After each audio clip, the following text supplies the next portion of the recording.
we light our chalice to open our reflection today. As we light this flame, we will hear words by Laura Thompson.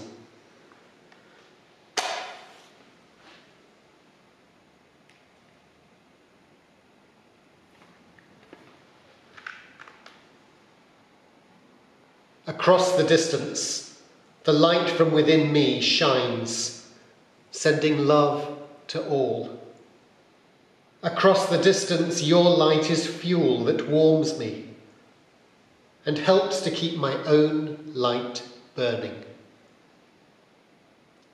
Together, we keep the flame of community burning bright.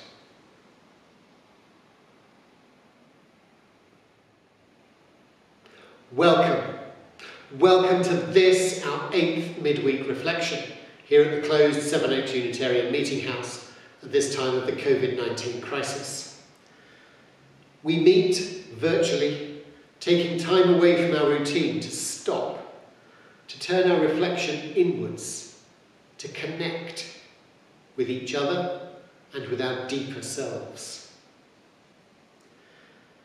Now, whether this is your 8th midweek reflection with us, or your first, or somewhere in between, you are very welcome today.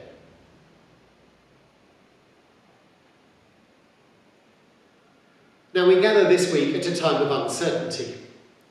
On Sunday, the Prime Minister set out the UK government's plan for the weeks and months ahead, a roadmap to the end of lockdown, the freedom we all seek to live safely and in community once again. Now, many have found the guidance and the announcements confused or uncertain. Many point to a lack of direction, or conversely of too much certainty. I've read the 50 pages of guidance. It's certainly not straightforward. Yet I wonder if it ever could be.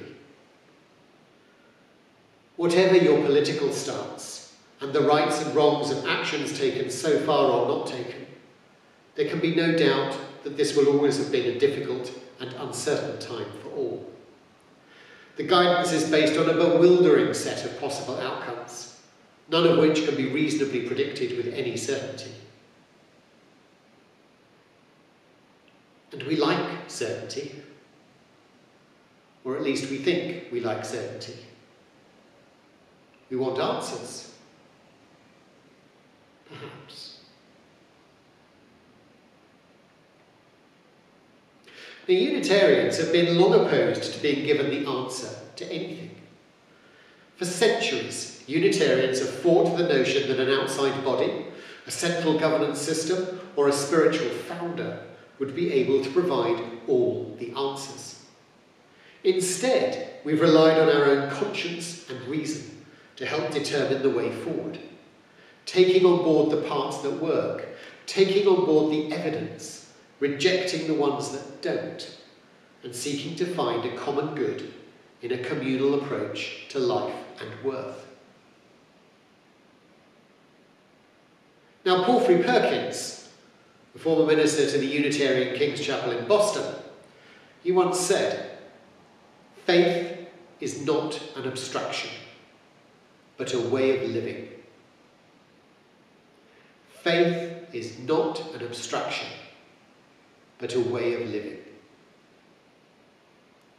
Now, with this, I believe, he underlined that unity of our faith in the everyday. Our faith, our religion, our spiritual life is not something we reserve for a Sunday. It is how we live our life. It is our very being.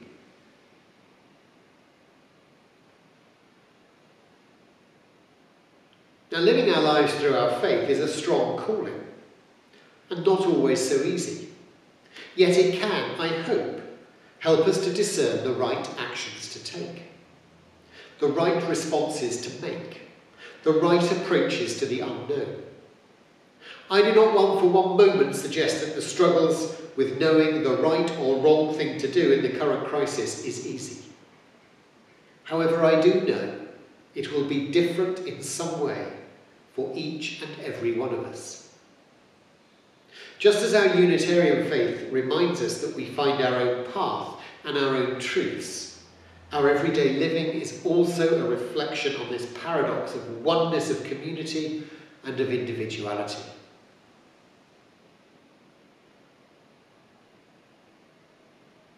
Now, as Unitarians, we believe in the inherent worth and dignity of every person, and of the importance of conscience in determining our actions, our beliefs, and our relationships. The Reverend Andrew Hill, the former minister to our congregation in Edinburgh, put it well in one of his hymns. The opening verse reads like this: "Conscience, guide our footsteps, reason, light our way, as we struggle forwards through the moral maze." As we struggle forwards through the moral maze. And of course, it's not just a moral maze, although arguably there are morals at the heart of all we do. Our approach to religion is a good approach to life itself. Taking time to stop and consider our actions. Taking time to know what is the right response. Led by our conscience and our sense of reason. And this takes contemplation and reflection and prayer and deeper thought.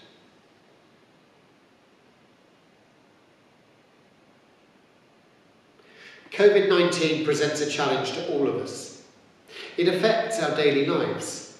It places many of us at greater risk than others. It drives our deeper call that seeks a more fair world, a more green world, a place of respect for the interconnected oneness that this world offers. How we respond can be driven by how we discern our situation. Our conscience, our use of reason, our recognition of the worth and dignity of all. Each of our responses will be personal.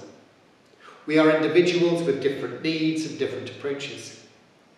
We are community looking to ensure the safety of all. We may be scared. We may be angry. We may be bored. We may be agitated to respond in more active ways. We may look to change our personal approach. We may seek to help others to see a bigger picture. We may just simply do all we can to bring peace to ourselves and to our loved ones. But may each of us respond with actions that show a depth of love and compassion for all. May we each seek justice and fairness and acceptance for all. Our faith is not an abstraction. Our faith is a way of living.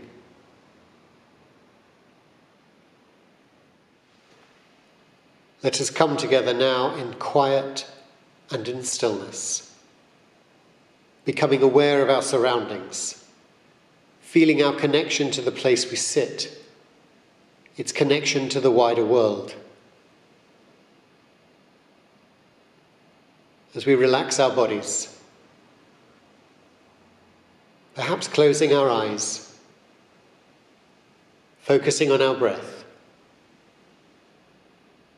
We are both the centre of our universe and the tiniest speck within it. The mutual dependence of ourselves and the world in which we live can drive our hopes for a better world. We are part of this wonder, and we strive to be at peace within it. As we settle our bodies, focusing on our breath.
At times our own light goes out and is rekindled by a spark from another person.